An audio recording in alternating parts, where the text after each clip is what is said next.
जय श्री कृष्णा दोस्तों, आज फिर हाजिर है आपके सामने एक नई कहानी के साथ। दोस्तों, कहानी छोटी है पर सीख बहुत बड़ी देगी। बड़ी ही इमोशनल कहानी है, तो ध्यान से सुनिएगा। बड़े कमाल की बात कही है किसी ने कि इंसान तो सभी होते हैं, पर वास्तविक इंसान वो है जिसमें इंसानियत होती है। कहानी गांव के एक पोस्टमैन अंकल की, जो बरसों से डाक बांटने का काम कर रहे थे, चिट्ठी बांटने का काम कर रहे थे। लेकिन आज उनके पास में एक ऐसी चिट्ठी आई थी जिस पर नया पता लिखा था। इस पते पर आज तक उन्होंने कभी कोई चिट्ठी पहुंचाई नहीं थी।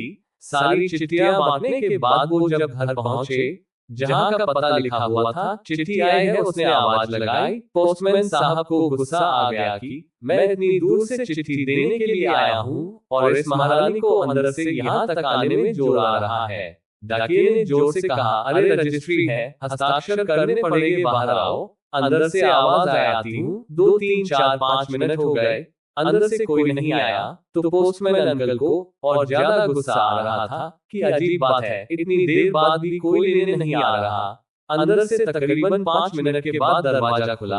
12-13 साल की एक लड़की थी। उसने दरवाजा खोला और ये क्या? डाकिया साहब देखकर यह चौंक गए। उन्होंने देखा कि उस 12-13 साल की लड़की के पैर नहीं था। इन्हें ग्लानि होने लगी कि मैं क्या इतनी देर से 5 मिनट भी वेट नहीं कर पाया। ये कहते इससे पहले वो कुछ बोलते, उस लड़की ने कहा कि माफ कीजिएगा काका, आने में थोड़ी देर हो गई। लाइए मेरी चिट्ठी कहाँ हस्ताक्षर करने हैं। उसके बाद डाकिया अंकल ने उसे आशीर्वाद दिया और चले गए। 10-12 दिन के बाद में फिर से चिट्ठी आई, उसी पते की। अब की बार पोस्टमैन साहब वहां जाने के लिए और उत्सुक थे। पोस्टमैन साहब वहां पहुंचे, दरवाजा खटखटाया और कहा, चिट्ठी है, दरवाजे के नीचे से फेंक रहा हूँ, मत आना दरवाजे तक। तभी अंदर से आवाज आई, अरे काका रुको रुको रुको, आपको जाना नहीं है, रुको आप जाना मत। चिट्ठी लेने के लिए खुद आ रही हूँ। 2-3 मिनट के बाद में वह लड़की आई और आकर के कहने लगी, कहाँ है मेरी चिट्ठी, दीजिए और आप रुके रहिए, मैं आपके लिए तोहफा लेकर आ रही हूँ।